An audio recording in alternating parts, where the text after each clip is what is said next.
ভারতের রাজনীতিতে নতুন মোড়। নরেন্দ্র মোদীর বিদায় ঘণ্টা বাজছে। সেপ্টেম্বরেই অবসর।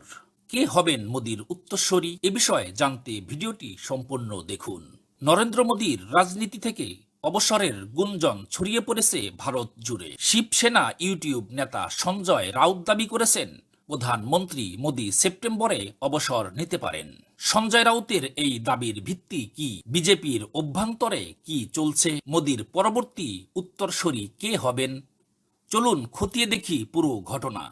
গত 10-11 বছর ধরে নরেন্দ্র মোদী আরএসএস সদর দপ্তরে যাননি, কিন্তু সম্প্রতি তিনি নাগপুরে সংঘ পরিবারের প্রধান মোহন ভাগবতের সঙ্গে সাক্ষাৎ করেন।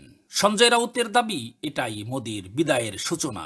সঞ্জয় রাউত বলেন, প্রধানমন্ত্রী মোদী আরএসএস নেতাদের টাটা বাই বাই বলে এসেছেন।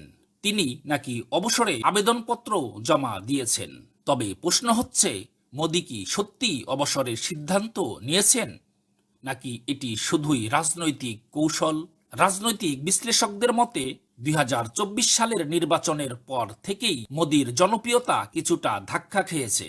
2014 এবং 2019 সালের মতো এবার বিজেপি বড় ব্যবধানে জয় পায়নি। দলের ভেতরেও চাপ বাড়ছে। বিজেপির নীতি নির্ধারকরা চাইছেন পরবর্তী প্রজন্মের হাতে নেতৃত্ব হস্তান্তর করা হোক।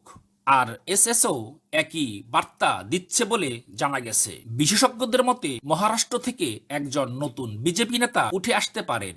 এই তালিকায় রয়েছেন দেবেন্দ্র ফড়নবিস, নীতিন গডকরি এবং একনাথ শিন্ডে। তবে বিজেপির পক্ষ থেকে এই দাবিকে সম্পূর্ণ ভিত্তিহীন বলে উড়িয়ে দেওয়া হয়েছে। মহারাষ্ট্রের মুখ্যমন্ত্রী দেবেন্দ্র ফড়নবিস স্পষ্ট বলেছেন, প্রধানমন্ত্রী মোদী আরও অনেক বছর দেশকে নেতৃত্ব দেবেন।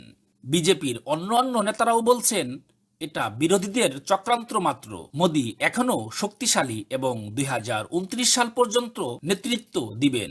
তাহলে মোদীর বিদায়ী কি সত্যি আসন্ন, নাকি এটি শুধুই গুজব? আগামী দিনে ভারতীয় রাজনীতিতে বিশাল পরিবর্তন আসতে চলেছে কিনা তা জানার জন্য আপনাকে থাকতে হবে আপডেট। আপনার মতামত কি? আপনি কি মনে করেন, নরেন্দ্র মোদী সেপ্টেম্বরেই অবসর নেবেন?